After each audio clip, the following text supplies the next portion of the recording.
മമ്മൂക്കയുടെ ലേറ്റസ്റ്റ് ആയിട്ട് ഒരു ഇന്റർവ്യൂ ആയിരുന്നു. ഇത് കാണുന്ന സമയത്ത് ഭയങ്കര സന്തോഷം തോന്നി. കാരണം പുള്ളിയും ഇങ്ങനത്തെ വീഡിയോസിലൊക്കെ കാണുന്നുണ്ട്, നമ്മളെ പോലെയുള്ള ആൾക്കാരെയൊക്കെ റെക്കഗ്നൈസ് ചെയ്യുന്നുണ്ടെന്നുള്ളൊരു കാര്യം കാണുന്ന സമയത്ത് ഭയങ്കര സന്തോഷം തോന്നിക്കുന്ന ഒരു നിമിഷമായിരുന്നു. ആ ഒരു ക്ലിപ്പ് നമുക്കൊന്ന് കണ്ടുനോക്കാം. അതൊരു ശൂന്യമായ മനസ്സുള്ള സിനിമയ്ക്ക് നമ്മൾ ഈ ട്രെയിലർ കാണുമ്പോഴും പോസ്റ്റർ കാണുമ്പോഴും ഒക്കെ നമ്മുടെ മനസ്സിലേക്ക് പോയി പറയുമ്പോൾ ആൾക്കാർ ഡീകോഡ് ചെയ്തിട്ട് അങ്ങനെ ആയിരിക്കും ഇങ്ങനെ ആയിരിക്കും എന്നൊക്കെ പറയും. അതൊന്നും ആയിരിക്കണം എന്നില്ല, ചിലപ്പോൾ ആവാം, ഇല്ലെന്ന് ഞാൻ പറയുന്നില്ല. പക്ഷെ അതുകൊണ്ടൊരു സിനിമ കാണുമ്പോൾ നമുക്ക് അതിനോട് നമ്മളെയാണല്ലോ MHMV എന്ന് പറയുന്ന തരത്തിൽ മമ്മൂക്ക ഈ ഒരു ഡീകോഡിങ് ചെയ്യുന്ന ആൾക്കാരെ കുറിച്ചൊക്കെ ഒരു സ്റ്റേറ്റ്മെന്റ് എന്നുള്ളൊരു വീഡിയോക്ക് അത് പറയുന്നുണ്ടായിരുന്നു.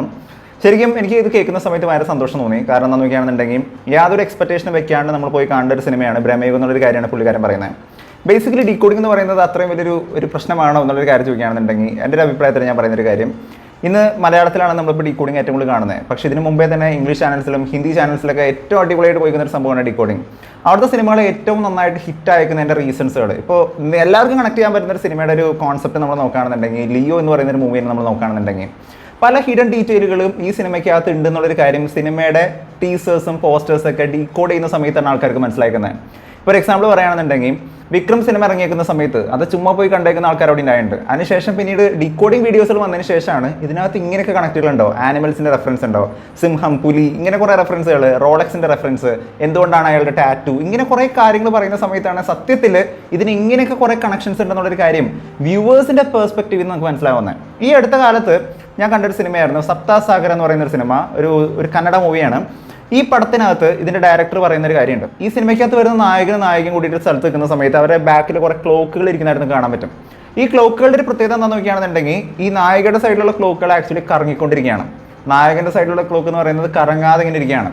പുള്ളിക്കാരൻ ആ ഒരു സംഭവത്തിലൂടെ സിഗ്നിഫൈ ചെയ്യാനായിട്ട് ഉദ്ദേശിച്ചൊരു കാര്യം എന്താ നോക്കുകയാണെന്നുണ്ടെങ്കിൽ ഈ നായകന്റെ സൈഡിലുള്ള ക്ലോക്ക് കറങ്ങാത്തതിന്റെ കാരണം എന്താ നോക്കുകയാണെന്നുണ്ടെങ്കിൽ നായകന്റെ ലൈഫ് ഇന്നും സ്റ്റക്കായിട്ട് നിൽക്കുകയാണ്, അയാൾക്ക് ഭാവിനെ കുറിച്ചൊരു പ്രതീക്ഷയില്ല. അങ്ങനെ കുറേ സിഗ്നിഫിക്കൻസുകളാണ് പുള്ളി ഈ ഒരു സിനിമയിലൂടെ കാഴ്ചവെക്കാൻ ശ്രമിച്ചത്. പക്ഷെ അൺഫോർച്ചുനേറ്റ്ലി കാണുന്ന പ്രേക്ഷകരെ സംബന്ധിച്ചിടത്തോളം ഇത്തരത്തിലുള്ള മൈന്യൂട്ടായിട്ടുള്ള കാര്യങ്ങൾ സാധാരണ ശ്രദ്ധിക്കാറില്ല എന്നുള്ളൊരു കാര്യമാണ് സത്യമായിട്ടുള്ളൊരു കാര്യം എന്ന് പറയുന്നത്. പക്ഷെ അങ്ങനെയുള്ള സമയങ്ങളിലാണ് ഡീകോഡിങ് ചെയ്യുന്ന സമയത്തും ഹിഡൻ ഡീറ്റെയിൽസിലൊക്കെ പറയുന്ന സമയത്തും പല കാര്യങ്ങളും ഓഡിയൻസിന് മനസ്സിലാവുന്ന എന്നുള്ള കാര്യങ്ങൾ എനിക്ക് പേഴ്സണലി തോന്നിയിട്ടുണ്ട്. അതുകൊണ്ട് തന്നെയാണ് നമ്മൾ പലപ്പോഴും നമ്മൾ ഡീകോഡിങ് ചെയ്യാനായിട്ട് ശ്രമിക്കാറുള്ളത്. എനിവേസ് ഭയങ്കര സന്തോഷം തോന്നി. കാരണം ഇദ്ദേഹം ഈ ഡീകോഡേഴ്സിനെയൊക്കെ റെക്കഗ്നൈസ് ചെയ്യുന്ന സമയത്ത്, മെഗാസ്റ്റാർ റെക്കഗ്നൈസ് ചെയ്യുന്ന സമയത്ത് അതൊരു നല്ലൊരു പോസിറ്റീവ് ഇമ്പാക്ട് തന്നെയാണ്. അദ്ദേഹം ഇങ്ങനെയുള്ള വീഡിയോസിൽ കാണുന്നുണ്ടെന്നുള്ള കാര്യം തന്നെയാണ് എനിക്ക് തോന്നിയത്. എനിവേസ് നാളെ ബ്രഹ്മയുഗ സിനിമ കാണാൻ പോകുന്ന സമയത്ത് എന്താണ് ഈ സിനിമയ്ക്കകത്ത് നമ്മൾ പ്രതീക്ഷിക്കേണ്ടതെന്നുള്ള കാര്യം തന്നെയാണ് ഞാൻ പറയാൻ പോകുന്നത്. കാരണം കൂടുതൽ അങ്ങ് ഡീകോഡിങ് ഞാൻ ചെയ്യുന്നില്ല. ഞാൻ ഓൾറെഡി ആരാണ് കുഞ്ചമൻ പോറ്റി എന്നുള്ള കാര്യം പറഞ്ഞായിരുന്നു. പല ആൾക്കാരും പറഞ്ഞു ഇതല്ല കഥ എന്നൊക്കെ പറഞ്ഞിട്ടും ഇപ്പോൾ ഓൾറെഡി റിവീൽ ആയിട്ടുണ്ട് കുഞ്ചമൻ പോറ്റിയുടെ കഥ തന്നെയാണ് വരാനായിട്ട് പോകുന്നത്. ലൈക്ക് കുഞ്ചമൻ പോറ്റിയുടെ ഫാമിലി ഇപ്പോൾ ഒരു പെറ്റീഷൻ കൊടുത്തിട്ടുണ്ട്, ഹൈക്കോടതിയിൽ പെറ്റീഷൻ കൊടുത്തിട്ടുണ്ട്. അതിൻ്റെ പേരിൽ കുഞ്ചമൻ പോറ്റി എന്നുള്ള പേര് മാറ്റിക്കൊണ്ട് ഇപ്പോൾ കൊടുമോൺ പോറ്റി എന്ന് പറയുന്നൊരു പേരാക്കി മാറ്റിയിട്ടുണ്ട്. സോ കുഞ്ചമൻ പോറ്റിയുടെ ടൈം ലൈനിൽ നടക്കുന്ന കഥ തന്നെയാണ് ഈ സിനിമയ്ക്കകത്ത് നമ്മൾ പറഞ്ഞേക്കുന്ന പോലെ തന്നെയാണ് ഈ കഥ വരാനായിട്ട് പോകുന്നത് എന്നുള്ള കാര്യം തന്നെ വേണം മനസ്സിലാക്കാനായിട്ട്. എന്നോട് ആ ഒരു വീഡിയോ ചെയ്ത സമയത്ത് കുറേ ആൾക്കാർ ചോദിച്ചിരുന്നൊരു ചോദ്യം ഉണ്ടായിരുന്നു, ഇതിനകത്ത് വരുന്നൊരു സ്ത്രീ കഥാപാത്രം അമാൽഡ ലിസ് എന്ന് പറയുന്ന ആ ഒരു പുള്ളിക്കാരി ചെയ്തേക്കുന്ന കഥാപാത്രം ആര് എന്നുള്ളൊരു ചോദ്യം കുറേ ആൾക്കാർ ചോദിച്ചായിരുന്നു. ബേസിക്കലി അതൊരു യക്ഷി എന്നുള്ളൊരു കാര്യം തന്നെയായിരുന്നു എൻ്റെ മനസ്സിൽ വന്നായിരുന്ന ആദ്യത്തെ ഒരു തോട്ട് എന്ന് പറയുന്നത്. പക്ഷേ പിന്നെ ഇന്നലെ വന്നായിരുന്ന ഒരു ലേറ്റസ്റ്റ് പോസ്റ്റർ, ആക്ച്വലി ഇന്ന് രാവിലെ ആയിരുന്നു വന്നായിരുന്നത്. ഈ ഒരു പോസ്റ്റർ കാണുന്ന സമയത്താണ് ഇദ്ദേഹത്തിൻ്റെ കാമുകിയാണോ ഈ ഒരു കഥാപാത്രം, അതല്ലെങ്കിൽ അവിടെയുള്ള ഒരു ദേവിയാണോ, ഈ ഒരു ചോദ്യങ്ങളൊക്കെ എൻ്റെ മനസ്സിൽ വന്നത്. കാരണം ഈ ഒരു സ്ത്രീനെ നമ്മൾ കാണുന്ന സമയത്ത് ഇവരെ കുറിച്ചുള്ള മുമ്പൊരു പോസ്റ്റർ വന്നായിരുന്നു. ആക്ച്വലി ഇവരുടെ കൈകൾ കാണിച്ചുകൊണ്ടുള്ള മുമ്പത്തെ ഒരു പോസ്റ്റർ കാണിക്കുന്ന സമയത്ത് അതിനകത്ത് നമ്മൾ നോക്കുകയാണെന്നുണ്ടെങ്കിൽ ഇവരെ രണ്ട് വിരലുകളുടെ നഖം ഇങ്ങനെ കൂർത്തിരിക്കുന്നതായിട്ടാണ് കാണാൻ വരുന്നത്. പഴയ സങ്കല്പത്തിലൊക്കെ നമ്മൾ നോക്കുകയാണെങ്കിൽ, പഴയ സിനിമകളിലൊക്കെ നമ്മൾ നോക്കുകയാണെന്നുണ്ടെങ്കിൽ, പഴയ കഥകളിൽ മലയാള കഥകളിലൊക്കെ പറയുന്ന ഒരു കാര്യം എന്ന് പറയുന്നത് യക്ഷിനെ കുറിച്ച് പറയുന്നത് യക്ഷിയുടെ കൈകളുടെ നഖം വളരെ വലുതായിരിക്കും എന്നുള്ളൊരു കാര്യമാണ് പറയുന്നത്. സോ യക്ഷിയാണോ ഒരു കഥാപാത്രം എന്നുള്ളൊരു കാര്യം ചിന്തിക്കുന്ന സമയത്തും മറ്റൊരു സൈഡിൽ എനിക്ക് തോന്നിയൊരു കാര്യം എന്ന് പറയുന്നത് ഈ യക്ഷി കഥാപാത്രമായിട്ടുള്ള ഇവർ ഒരുപാട് സ്വർണ്ണ ആഭരണങ്ങൾ ഇട്ടേക്കുന്നതായിട്ട് കാണാൻ വരുന്നുണ്ട്. ലേറ്റസ്റ്റ് ആയിട്ട് വന്നിരിക്കുന്ന മമ്മൂക്കയുടെ പോസ്റ്റ് കൂടി കാണുന്ന സമയത്ത് ഇവിടെ നമ്മൾ നോക്കുകയാണെന്നുണ്ടെങ്കിൽ മമ്മൂക്കയും ഇവർ കൂടി ഇങ്ങനെ ചേർന്ന് നിൽക്കുന്ന ഒരു പോസ്റ്ററാണ് കാണാൻ വരുന്നത്. അതായത് മമ്മൂക്കയുടെ പെണ്ണാണോ ഈ ഒരു സ്ത്രീ കഥാപാത്രം എന്ന് തോന്നിക്കുന്ന തരത്തിലായിരുന്നു ഒരു പോസ്റ്റർ ലേറ്റസ്റ്റ് ആയിട്ട് വന്നിരുന്നത്. ഇതെന്താവും എങ്ങനെയാണെന്നുള്ള കാര്യങ്ങൾ കണ്ടറിയണമെങ്കിലും എനിക്ക് തോന്നിയൊരു കാര്യം എന്ന് പറയുന്നത് ഒരുപക്ഷെ മമ്മൂക്കയുടെ ആ ഒരു കാലഘട്ടത്തിൽ അദ്ദേഹം ജീവിച്ചിരുന്നിരുന്ന ആ ഒരു കാലഘട്ടത്തിൽ അദ്ദേഹത്തിൻ്റെ പെണ്ണായിട്ട് ആ ഒരു ഇല്ലത്തിലെ ദേവിയായിട്ട് നിന്നിരുന്ന ഒരു കഥാപാത്രമായിരിക്കാം ഇവരെന്നുള്ളൊരു കാര്യം തന്നെയാണ് എനിക്ക് തോന്നിയൊരു കാര്യം എന്ന് പറയുന്നത്.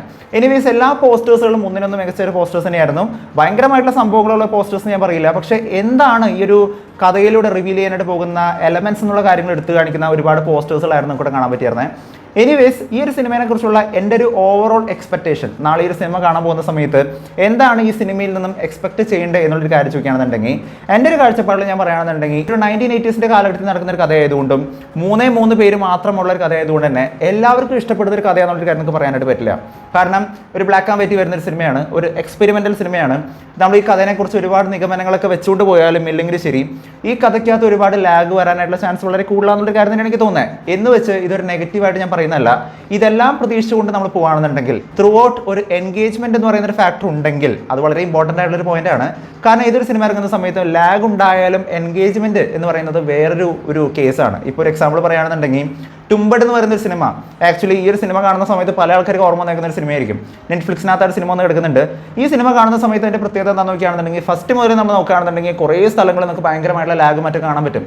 പക്ഷേ ലാഗുള്ള സമയത്തും ഈ കഥ പറഞ്ഞു പോകുന്ന രീതിയും അടുത്തത് ഇനി എന്ത് സംഭവിക്കും എന്നുള്ളൊരു ക്യൂരിയോസിറ്റിയും ഓഡിയൻസിൽ ഉണ്ടാക്കിയെടുക്കുന്ന ഒരു മാജിക് ആ ഒരു സിനിമയ്ക്ക് ഉണ്ടെന്നുള്ളൊരു കാര്യം നമുക്ക് എല്ലാവർക്കും അറിയുന്ന ഒരു കാര്യം തന്നെയാണ്. ഒപ്പം തന്നെ ഗംഭീരമായിട്ടുള്ള BGM വിഷ്വൽസ് ഒക്കെ നമുക്ക് ആ സിനിമയ്ക്ക് കാണാനായിട്ട് പറ്റിയിട്ടുണ്ട്. അതുകൊണ്ട് തന്നെ ആ സിനിമ ഭയങ്കരമായിട്ട് എൻഗേജിങ് ആയിരുന്നു. ലാഗ് ഉണ്ടെങ്കിലും എൻഗേജിങ് ആയിരുന്നു. അങ്ങനെ ഒരു എൻഗേജ്മെന്റ് ഈ സിനിമയ്ക്ക് തരാനായിട്ട് സാധിക്കുന്നുണ്ടെങ്കിൽ ഓരോ സീൻ കഴിയുന്ന സമയത്തും ഇനി എന്ത് സംഭവിക്കും എന്നുള്ളൊരു ചോദ്യം നമുക്ക് തരാനായിട്ട് സാധിക്കുന്നുണ്ടെങ്കിൽ ഈ സിനിമ ഒരു ഗംഭീര ഷുവർ ഷോട്ട് ഹിറ്റ് തന്നെ ആയിരിക്കും എന്നൊരു കാര്യം തന്നെ വേണം നമുക്ക് മനസ്സിലാക്കാനായിട്ട്. ഇപ്പോൾ already first day first show ആയിട്ട് നമുക്കിപ്പോൾ 1 കോടി രൂപയിൽ മേലെ കളക്ഷൻ ഈ സിനിമയ്ക്ക് ഓൾറെഡി കിട്ടിയിട്ടുള്ള കാര്യങ്ങൾ നമുക്ക് മനസ്സിലാക്കാൻ വരുന്നുണ്ട്. ഒരു സിനിമയെ സംബന്ധിച്ചിടത്തോളം ഒരു സൂപ്പർ സ്റ്റാർ പടം വെച്ച് നോക്കുന്ന സമയത്ത് ഇതൊരു ആവറേജ് കളക്ഷൻ തന്നെയാണ്. പക്ഷേ still there is more time. കാരണം നാളെ ഒരു സിനിമ ഇറങ്ങുന്ന സമയത്ത് ഒരു പോസ്റ്റ് റിപ്പോർട്ട് കൂടി വന്നു കഴിഞ്ഞാൽ ഈ സ്പൈക്കിംഗ് ഭയങ്കരമായിട്ട് മുകളിലോട്ട് കയറും. നേരെ മറിച്ച് നെഗറ്റീവാണ് വരുന്നതെന്നുണ്ടെങ്കിൽ ഈ സിനിമയുടെ ഡ്രോപ്പ് നമുക്ക് അവിടെ കാണാനായിട്ട് പറ്റും. എനിവേസ് ഞാൻ മനസ്സിലാക്കിയിടത്തോളം ഈ സിനിമ എന്ന് പറയുന്നത് ഒരു പഴയ കാലഘട്ടത്തിൽ നടക്കുന്ന ഒരു കഥ. കൊടുമോൻ പോറ്റി എന്ന് പറയുന്ന കുഞ്ചപ്പൻ പോറ്റി എന്ന് പറയുന്ന കഥാപാത്രത്തിന്റെ പേര് മാറ്റിക്കൊണ്ടുള്ള ആ ഒരു ഇല്ലത്തിന്റെ കാരണവരായിട്ട് നിൽക്കുന്ന കഥാപാത്രത്തിന്റെ അദ്ദേഹത്തിന്റെ ഇല്ലത്തിലോട്ട് വന്നു കയറുന്ന ഒരു ചെറുപ്പക്കാരൻ്റെ ലൈഫിലുണ്ടാകുന്ന ഒരു ട്രാജഡി മറ്റും കാണിക്കുന്ന, അവരുടെ ഇടയിൽ ഉണ്ടാകുന്ന ഇമോഷൻസ് മറ്റും കാണിക്കുന്ന, അതിൻ്റെ ഇടയിൽ പകിടകളി, അതായത് നേരം കളയാനായിട്ട് അവർ കളിക്കുന്ന ഒരു പരിപാടി എന്ന് പറയുന്നത് പകിടകളിയാണ്. അതിനെക്കുറിച്ച് എടുത്ത് കാണിക്കുന്ന, അതുപോലെ തന്നെ നരബലി പോലെയുള്ള സംഭവത്തിനെ കുറിച്ച് എടുത്ത് കാണിക്കുന്ന, ദുർമന്ത്രവാദത്തിനെ കുറിച്ച് എടുത്ത് കാണിക്കുന്ന ഒരു പഴയകാല സ്റ്റോറി, പോർച്ചുഗീസുകാരുടെ ഇൻവേഷൻ നടന്നിരുന്ന ഒരു കാലഘട്ടത്തിൽ കാണിക്കുന്ന ഒരു പഴയകാല സ്റ്റോറി തന്നെയാണ് മമ്മൂട്ടിയുടെ ബ്രഹ്മയുഗം എന്നുള്ളൊരു കാര്യം തന്നെയാണ് എനിക്ക് പേഴ്സണലി തോന്നിക്കുന്ന ഒരു കാര്യം എന്ന് പറയുന്നത്. സോ ഒരു മണി വെർത്തായിരിക്കും എന്നുള്ള കാര്യം ചോദിക്കുകയാണെന്നുണ്ടെങ്കിൽ ഡിപ്പെൻസ്. കാരണം നിങ്ങൾക്ക് പഴയകാല കഥകൾ ഇഷ്ടമല്ല, നാടകീയത ഇഷ്ടമല്ല. ലൈക്ക് ഇപ്പോൾ മലൈക്കോട്ട വാലിബലിനെ കുറിച്ച് വന്നായിരുന്ന ഒരു നെഗറ്റീവ് എന്ന് പറയുന്നത് അതിനകത്ത് വരുന്ന ഡയലോഗ്സിൻ്റെ ഒരു നാടകീയത എന്ന് പറയുന്ന ഒരു സംഭവം തന്നെയായിരുന്നു. അതൊന്നും ഉൾക്കൊള്ളാൻ പറ്റാത്ത ആൾക്കാരാണെന്നുണ്ടെങ്കിൽ എനിക്കറിയില്ല എങ്ങനെയായിരിക്കും സിനിമ എന്നുള്ളൊരു കാര്യം. നേരെ മറിച്ച് ഒരു പഴയ സിനിമയായിട്ടുള്ള ഒരു അപ്രോച്ചിൽ നിങ്ങൾ കാണുകയാണെന്നുണ്ടെങ്കിൽ, ലൈക്ക് ഇതൊരു പുതിയ സിനിമയാണെന്നുണ്ടെങ്കിലും പഴയ കാലത്തെ കഥ പറയുന്ന ഒരു സിനിമേനെ ആ കാലഘട്ടത്തിനനുസരിച്ച് നമ്മൾ കാണുകയാണെന്നുണ്ടെങ്കിൽ പ്രത്യേകിച്ച് മാസം മസാല ഒന്നും പ്രതീക്ഷിക്കാതെ മമ്മൂട്ടിയുടെ പെർഫോമൻസ് ആൻഡ് ഒരു പഴയ ഹൊറർ പടം കാണുന്ന ഒരു ഫീൽഡിൽ നമ്മൾ പോകുകയാണെന്നുണ്ടെങ്കിൽ തീർച്ചയായിട്ടും നമുക്ക് ഒരു നല്ല സാറ്റിസ്ഫൈങ് ആയിട്ടുള്ള ഒരു മൂവി ആയിരിക്കും എന്നുള്ളൊരു കാര്യം തന്നെയാണ് ഞാൻ പ്രതീക്ഷിക്കുന്നത്. എനിക്ക് സിനിമയെ കുറിച്ച് തോന്നിക്കുന്ന ഏക പോരായ്മ എന്താണെന്ന് നോക്കുകയാണെന്നുണ്ടെങ്കിൽ ഇതിനകത്ത് വരുന്നൊരു മോണോക്രോം തന്നെയാണ്. പല ആൾക്കാർക്ക് മോണോക്രോം ഇഷ്ടമാണ്, ബ്ലാക്ക് ആൻഡ് വൈറ്റ് ഇഷ്ടമാണ്. പക്ഷേ personally me as A audience ഞാൻ പറയുകയാണെന്നുണ്ടെങ്കിൽ എനിക്ക് സിനിമയ്ക്ക് അത് വരുന്ന മോണോക്രോമിനെ കുറിച്ച് അങ്ങനെ ഒരു പോസിറ്റീവ് അഭിപ്രായം എനിക്ക് ഇതുവരെ വന്നിട്ടില്ല.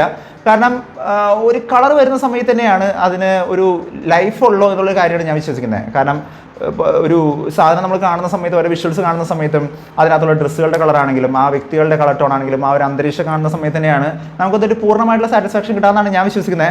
ആ വിശ്വാസങ്ങളൊക്കെ തെറ്റിക്കുന്ന ഒരു ദിവസമായിരിക്കാം ചിലപ്പോൾ നാളെ ഇത് പറയുന്നത്. എന്ത് തന്നെയാണെങ്കിലും എന്താണ് നിങ്ങളുടെ അഭിപ്രായം? നിങ്ങളുടെ ടിക്കറ്റ് ബുക്ക് ചെയ്തോ?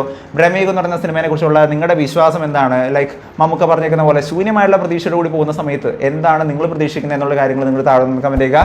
വീഡിയോ ഇഷ്ടപ്പെട്ടെങ്കിൽ വീഡിയോയിലേക്ക് വീഡിയോ മാക്സിമം പേരിലോ ഷെയർ ചെയ്യുക. ചാനൽ ഇഷ്ടപ്പെടുന്നുണ്ടെങ്കിൽ സബ്സ്ക്രൈബ് ചെയ്യുന്ന കാര്യം പരിഗണിക്കുക. തൊട്ടടുത്തുള്ള ബെലൈക്കൺ കൂടി അമർത്തിക്കുകയാണെന്നുണ്ടെങ്കിൽ നാളെ വരാൻ പോകുന്ന ബ്രഹ്മയുഗം സിനിമയുടെ റിവ്യൂ കൂടി നമ്മൾ ചെയ്യാനായിട്ട് പോകുന്നുണ്ട്. ജെന്യുവൻ ആയിട്ടുള്ള റിവ്യൂ ആയിരിക്കും. എന്താണ് ഇതിനകത്തുള്ള പോസിറ്റീവ്, എന്താണ് ഇതിനകത്തുള്ള നെഗറ്റീവ് ഉള്ള കറക്റ്റ് ആയിട്ടുള്ള വിവരമായിരിക്കും നമ്മൾ പറയാനായിട്ട് പോകുന്നത്. അതിനായിട്ട് ഈ ചാനൽ ഒന്ന് സബ്സ്ക്രൈബ് ചെയ്ത് വെച്ചേക്കാം. മറ്റൊരു വീഡിയോ ആയിട്ട് വീണ്ടും വരുന്നവരെ it's between also signing out. By.